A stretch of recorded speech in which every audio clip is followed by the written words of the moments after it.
Hello everybody, I'm Paul Beckwith, and in this video I'm going to talk all about the catastrophic flooding that has been occurring around the world. So back in July there were torrential rains in large parts of Europe, and there was massive flooding along riverways in Germany and many other countries. Just in the last few days, we've had a catastrophic flooding event in Tennessee, in the USA, which I'm going to focus on in this video. But I'm going to put it all in the context of abrupt climate system change. So basically, in a warmer, when the temperatures are warmer, in a warmer planet, you have more water vapor in the atmosphere simply because there's more evaporation of water bodies like lakes, rivers, oceans, etc. And for every 1 degree Celsius rise in temperature, there's about 7% more water vapor in the air. Okay, that's the first factor. So storms are more intense. There's more torrential rains in different places. The other thing is that storms are guided by the jet streams, and the jet streams are slower and wavier in the north-south direction than they were before, and they're getting stuck in place. So the reason why they're wavier and slower is because the Arctic is warming much, much faster than the equator. So the jet streams, their speed depends on the temperature difference between the equator and the pole. And as the Arctic is warming much faster than the rest of the planet, that temperature difference decreases, so the jet stream has to slow down and become wavier in the north-south direction. So it's getting stuck in place. And as I said, it guides storms. So because it's moving slower, the storms are moving slower over the surface of the Earth. So they're more intense and they're moving slower over the surface of the Earth. So this is a very bad combination because it means we get torrential rains in some places. In other places, the storms don't reach at all, and we get hot and dry, droughts in those regions. So those are some of the key factors, but let's have a look at actually as what has happened in Tennessee just in the last few days.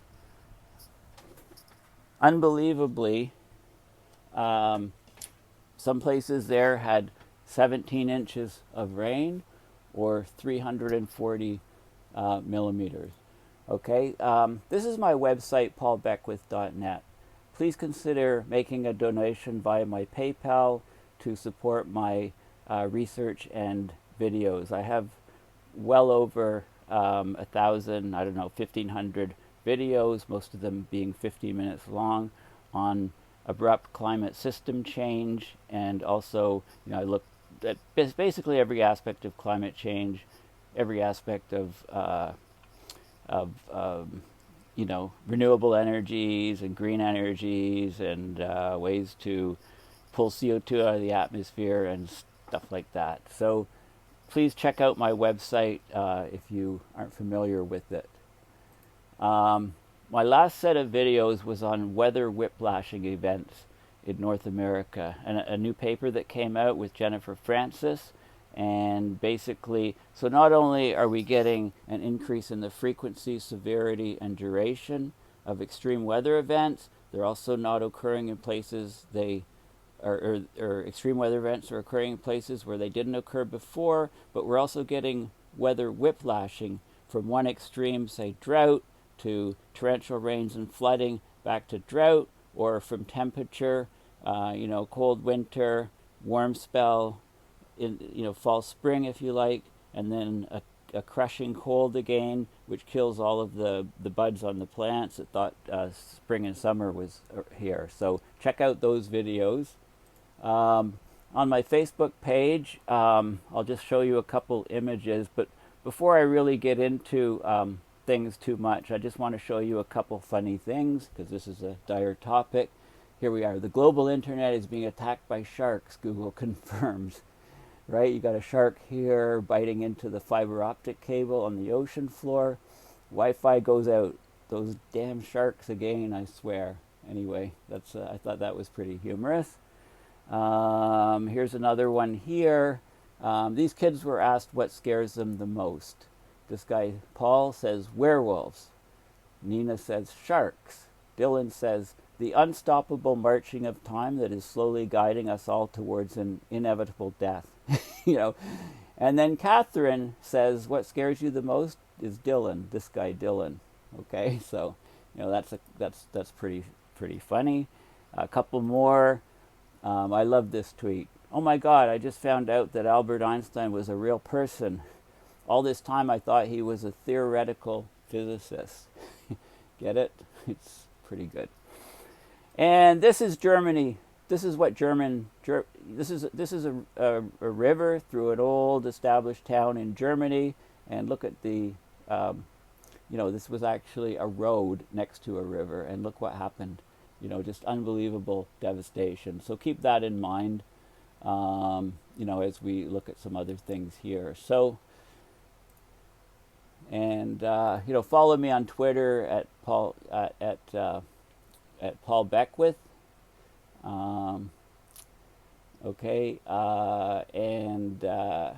Just Paul H. Beckwith is my Twitter handle, and I talk about my website. And I'm always tweeting out lots of stuff. Here's some weather whiplashing events. This is some images from a quarry near Ottawa, Cantley Quarry. These are a couple of my kids, and very red rock means it's full of iron, and it's been scraped into these circular, concave patterns by glacial erosion, 10,000 years ago or so, when the great glaciers receded. It left these remnants. Okay, so what's happening with Tennessee? Historic rains produce catastrophic, deadly flooding in Tennessee. So this was a Weather Network article just from yesterday. Heavy thunderstorms produced as much as 432 millimeters of rain just west of Nashville, Tennessee. That shattered the state's one-day rainfall record, according to the U.S. National Weather Service. Okay, so killed more than 20 people, left dozens more missing. Okay, as of Monday, I think it's 21 people and something like 4 dozen people missing. So these are the historic one-day rainfall totals. So we had persistent thunderstorms on Saturday. So a train of storms that kept moving through and continuously dumping rain for many, many hours over west central Tennessee. So this is the rainfall totals through Saturday. Okay, and you can see where they're peaking here in these regions. Very, very intense. These are millimeters of rainfall, and there's areas in the peak that recorded the 432 millimeters of rainfall, or 17 inches, and that fell in less than a day. I mean, those numbers are like rainfall totals from tropical storms or hurricanes, not in central USA. So the town of McEwen, 80 kilometers west of Nashville, got the 432.3 millimeters, or 17.02 inches of rain. And the previous 24-hour record was about 345 millimeters, so this blew it away, or 13.6 inches. This blew it away by, 3.5 inches. And that was in September 1982, the previous one-day rainfall total. Now here's the Piney River, and you can see the normal level of the river, and after the rainfall occurred, a huge spike, up to 31.8 feet flood level. You can estimate how long that took to go up. I mean, this is 24 hours from here to here, 2 grid marks. So one grid mark is 12 hours. So going from here, the peak is about here, which is about here. So that's about 3 or 4 hours for the water level to rise up to 30, 31, 32 feet. Okay, so it was like a tidal wave came through the river, and it flooded the banks, of course, and it nailed people's houses and cars and businesses and all kinds of stuff, all kinds of devastation. And then it took, this is 12 hours, and this is another 12 hours. So it took basically a full day to come down from here down to here, but it rose in about 3 or 4 hours, acting like a tidal wave, just washing away everything. Um, the river's level surged from 1.3 meters or 4.3 feet at 5:15 a.m. to a crest of 9.69 meters or 31.8 feet 6 hours later, according to the data.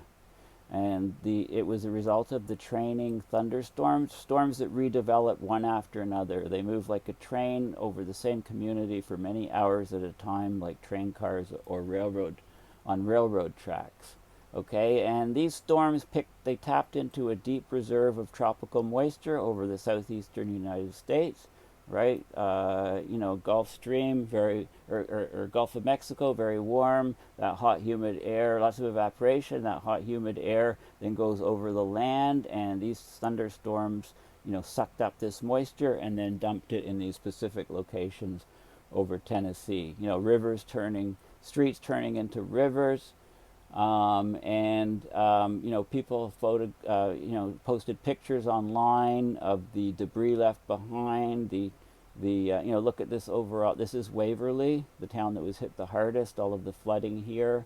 You can't even see the river. I guess the river is here. Yeah, there's a bridge. So the river is here, and it just overflowed all the banks, and you can't see it on the other side. Maybe the ground is slightly higher. But it just came right into the town and just caused utter devastation. There's more images, more aerial pictures, etc. Damage. Here's damage on the ground. Just carrying everything, lifting up whole houses and moving them. One guy left his house and returned, and his house was in the middle of the street.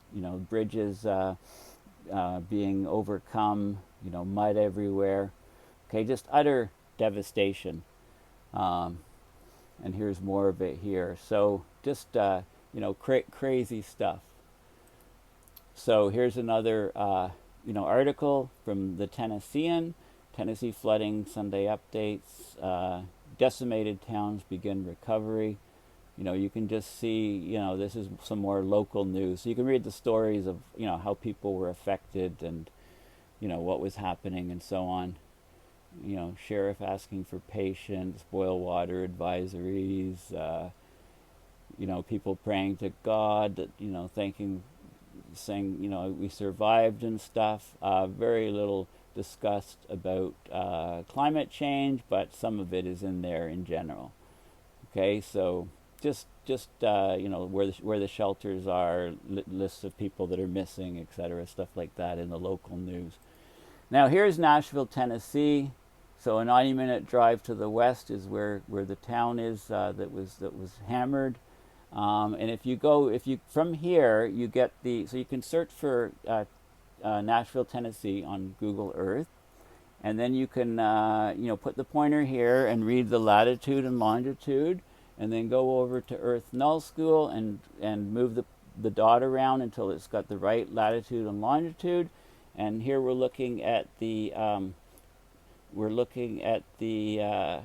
total cloud water. Okay, total cloud water. And this is in the morning, 2 a.m. on the morning of the Sunday when we had the flood. And then you can just sort of scroll this forward, and it jumps forward about an hour each time I move it forward on Earth Null School. And here you can see, this white blob coming over the town.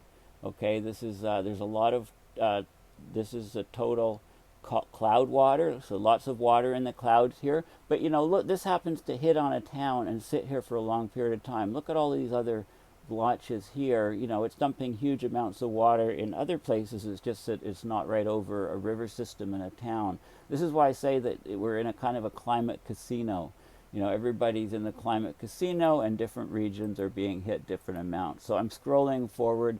This is at 3 o'clock local time, more water falling, etc.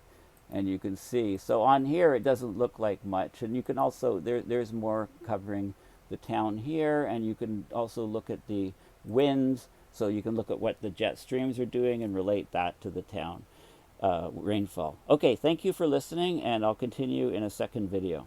Bye for now.